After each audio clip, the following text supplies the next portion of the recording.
মৈনাকের plate থেকে অনেক বড় প্রমাণ এনে এবার গোরাকে দেখিয়ে দিয়ে গোরার ভুল ভাঙালো এলা। হ্যাঁ বন্ধুরা, এমনটা হতে চলেছে আজকের পর্বে। বিস্তারিত জানতে ভিডিওটিতে লাইক দিয়ে চ্যানেলটিকে সাবস্ক্রাইব করে পুরো ভিডিওটি তোমরা দেখতে থাকো। গল্পের শুরুতে আমরা দেখতে পারবো এলা তখন বলতে লাগলো, আমাকে তো অনেক অপমান করেছে, লজ্জা করছে না নিজের ভাইয়ের এত বড় সর্বনাশ করতে, কি করে পারলে? তখনই আবারও মেঘনা বলতে লাগলো, আমি বলছি তো আমার ব্যাগের মধ্যে কিছু নেই, তোমরা প্লিজ দয়া করে আমার ব্যাগটা খুলো না। ওই ছোট লোক যারা কখনো গয়না দেখেনি তাদের ব্যাগ ঘর গিয়ে সার্চ করো। তখনই গোরা বলতে লাগলো, খবরদার তুই আবার এত বড় কথা বলছিস? এই কৃষ, তোমরা ব্যাগটা খোলো তো। তখনই কৃষরা ব্যাগটা খুললে ব্যাগের ভিতরে সমস্ত গয়নাগুলি ওরা দেখতে পায়। তখন গোরা বলতে লাগলো, মেঘনা তুই এত বড় বিশ্বাসঘাতকতাটা নিজের দাদার সাথে কি করে করতে পারলি, কি করে পারলি?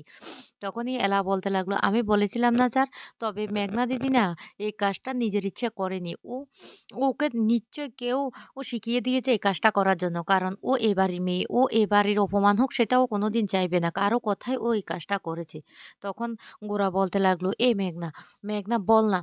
বল তুই এই কাজটা কেন করেছিস? আজকে তোর এই কাজের জন্য আমাকে তো পুলিশে ধরে নিয়ে যেত। তুই বল কেন করেছিস? তখন এই কথাটা বললে মেঘনা তখন বলতে লাগলো, না দাদা, বিশ্বাস কর, আমি এলাকে ছোট করার জন্য এই কাজটা করেছি। তখনই এলা বলতে লাগলো, দাঁড়ান, দাঁড়ান, ১ মিনিট, ১ মিনিট। আমি আপনাকে একটা কথা বলি, এক্ষুনি বের হয়ে যাবে। আপনি এই পাসওয়ার্ডটা আপনি ছাড়া আর কে জানে? তখন এ কথা বলার সাথে, সাথে গোরা বলতে লাগলো, আরেকজন জানে, আর সে হলো মৈনাক। মৈনাক তাহলে?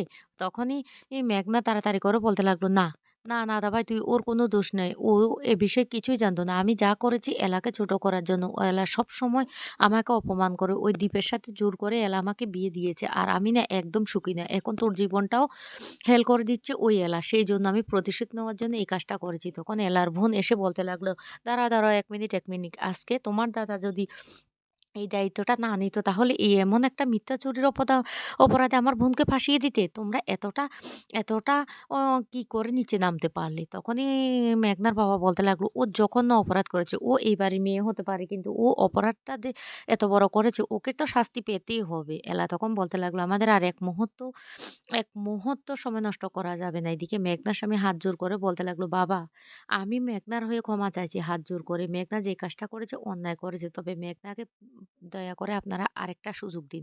এলা তখন বলতে লাগলো, এটাকেই বলে প্রকৃত ভালোবাসা, যে তার জীবনসঙ্গীর অপমান দেখে নিজেই ক্ষমা চাইছে। আর এ একে ভালোবাসা বলে না, যে তার জীবনসঙ্গীকে নিয়ে তার ইচ্ছে মতো কাজ করাবে সেটাকে কিন্তু বলে না যে ভালোবাসা।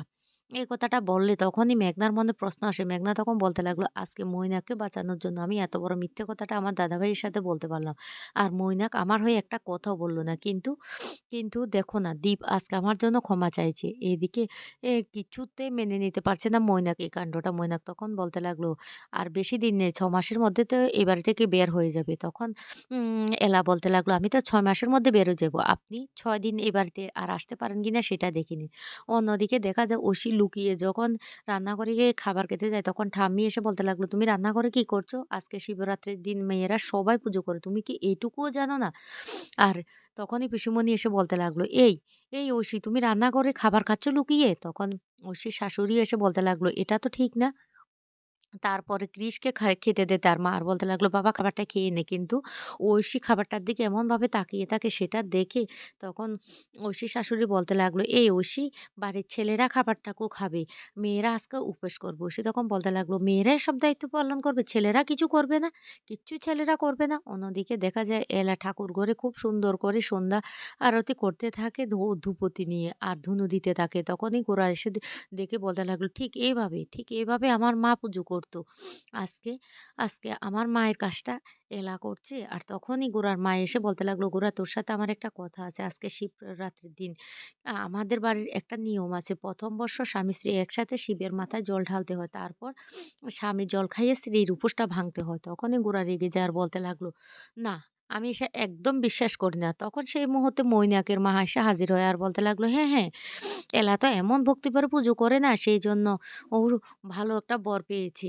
না হলে কি পেত? তখন এলা বলতে লাগলো, আপনি কি বলতে চাইছেন? আমি কি বলছি ভগবানের কাছে আপনি কি সেটা অগ্রিম জেনে গেছেন? এদিকে গোরা বলতে লাগলো, আমি কিছুতেই থাকতে পারব না। এলা তখন বলতে লাগলো, প্লিজ এই অনুরোধটুকু রাখুন মামুনির। অন্যদিকে দেখা যায় মৈনাক একজন লোকের সাথে কথা বলতে থাকে কিভাবে গোরাকে ফাঁসানো যায়। আর প্ল্যান করতে থাকে আর বলতে লাগলো, আমি ওই বাড়িটাকে শেষ করে দেবো।" এদিকে মেঘনা মুখ কালো করে নিচে আসে। আর মেঘনাকে দেখে তখনই মৈনাকের মা বলতে লাগলো, "মেঘনা কেমন আছো?" মেঘনা তখন বলতে লাগলো, "ভালো আছি।" এদিকে মেঘনা শিবরাত্রি উপোস করছে এ কথাটা দীপ জানতে পেরে বলতে লাগলো, "মেঘনা তাহলে আমার জন্য উপোস করছে?" এই বলে খুব খুশি হয়ে যায় দীপ। কিন্তু মেঘনা তখন মনে, মনে বলতে লাগলো, "ওই দ্বীপের জন্য কে উপোস করে মরবে? আমি উপোস করছি আমার মৈনাকের জন্য। মৈনাক এসে আমাকে জল খাইয়ে আমার উপোসটা ভেঙে দেবে।" অন্যদিকে দেখা যায় গোরা সেই চৌধুরীর সাথে কথা বলতে যায়। চৌধুরী তখন প্রচন্ড প্রশংসা করতে থাকে এলার। বলতে লাগলো, আজকে এই গয়নাগুলির জন্য সবাই প্রশংসা করেছে। আর সবটা হয়েছে এলার জন্য।" তখনই সেই মুহূর্তে মৈনাকের কাছে ফোন করে সেই মেঘনা ফোন করে বলতে লাগলো, "তুমি কোথায় আছো?" কিন্তু মৈনাক কিছুতে কথা বলতে চায় না। মেঘনা তখন বলতে লাগলো, "শোনো, কালকে তোমার জন্য আমি অনেক অপমানিত হয়েছি। আর আজকে তুমি এসে আমার কে কিন্তু উপোসটা ভাঙাবে। আমি তোমার জন্য শিবরাত্রি করছি।" আর সেই কথাটা আড়াল থেকে শুনে পেলে এলা তখন হাসতে থাকে আর বলতে লাগলো, "দাঁড়াও না, উপোস এবার কে উপোস করে থাকে সেটাই দেখাবো।" অন্যদিকে ঐশী আবারও লুকিয়ে খাবার খেতে গেলে পিসিমণি তখন বলতে লাগলো, "আজকে জেনে যদি উপোস করে থাকে না, ভগবান উপহার দিয়ে খুব সুন্দর একটা গিফট দেবে।" তখন ঐশী বলতে লাগলো, "তাহলে তো আমাকে কষ্ট করে থাকতে হবে।" এইদিকে গোরাকে আটকানোর জন্য মৈনাক বিভিন্ন ধরনের কথা বলতে থাকে। কিন্তু গোরা তখন বলতে লাগলো, "আমাকে না কাজটা সেরে এক্ষুনি ফিরে যেতে হবে।" এই বলে যখন মো উম গোরা চলে যায় তখনই মৈনাক বলতে লাগলো, "আমি এখন বুঝতে পারছি তুই এলার কথা আস্তে, আস্তে বিশ্বাস করছিস, আমাকে অবিশ্বাস করছিস। আজকে তো তুই বাড়ি ফিরে যেতে পারবি না। কাজটা এতক্ষণে মনে হয় হয়ে গেছে।"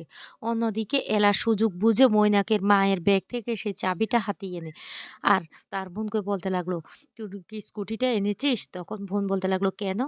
এরপর বলতে লাগলো, "আমাকে মৈনাকদের ফ্ল্যাটে যেতে হবে। ওখান থেকে আমি জানি নির্ঘাত কোনো বড়সড় আমি একটা আ প্রমাণ পেয়ে যাবো।" আর তখনই তার বোন বলতে লাগলো, "কিভাবে যাবি দিদি?" তখন এলা বলতে লাগলো, "আমি পথ পেয়ে গেছি। মহেশ্বর আমাকে পথ দেখিয়ে দিয়েছে।" এরপরে এলা মন্দিরে খুব সুন্দর করে নাচ করতে থাকে। অন্যদিকে মৈনাকের জন্য অপেক্ষা করতে থাকে মেঘনা। আর মৈনাক সেখানে আসলে মেঘনা সেটা দেখে খুব খুশি হয়ে যায়।